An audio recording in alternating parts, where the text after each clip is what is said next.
over 20 years ago, June 11th, 2006. And now he has to sit and stare at Spain, who moves on to the quarterfinals.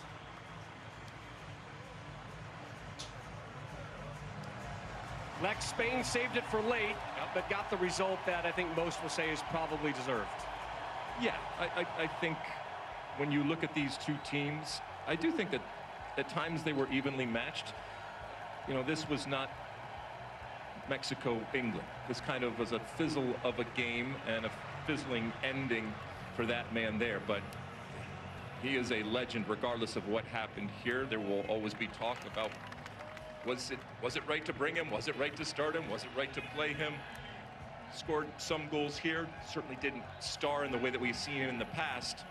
But ultimately, I don't think that anybody would have been surprised if I told you that Spain was going to beat Portugal in a very close game and ultimately edge them out. And yeah, they left it late, but they just kept playing and playing their game and not letting themselves get stretched.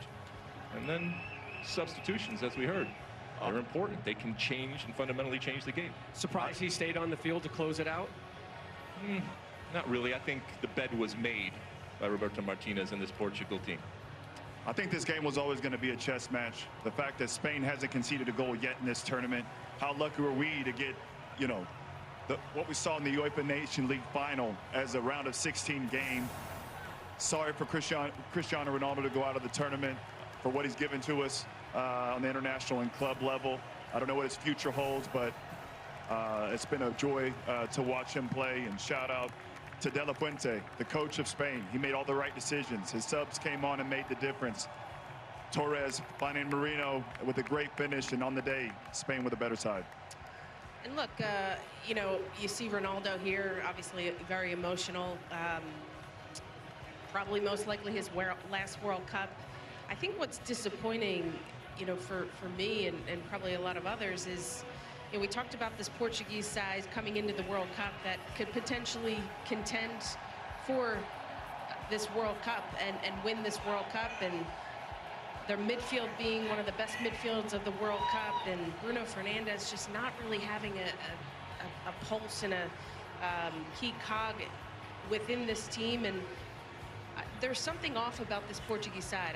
They just haven't been able to figure it out. You know, a lot of us have talked in studio. You hear Thierry and Clarence talking about, you know, not getting the service into Ronaldo.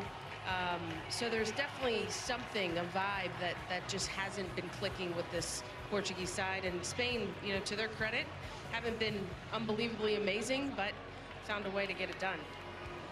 I don't think we ultimately saw the best of this Portugal team. And again, it was of their own creation. And, you know, you saw pictures of Cristiano Ronaldo. Obviously, he's emotional with what he has been through and done as a player, certainly for this country. And who knows, but it looks like he's not going to get that final piece in the hardware of a World Cup. But, you know, this is oftentimes an anti-hero, especially in the inevitable compare and contrast with Messi. But that man right there, he bleeds for this country, and he has worked obviously incredibly hard to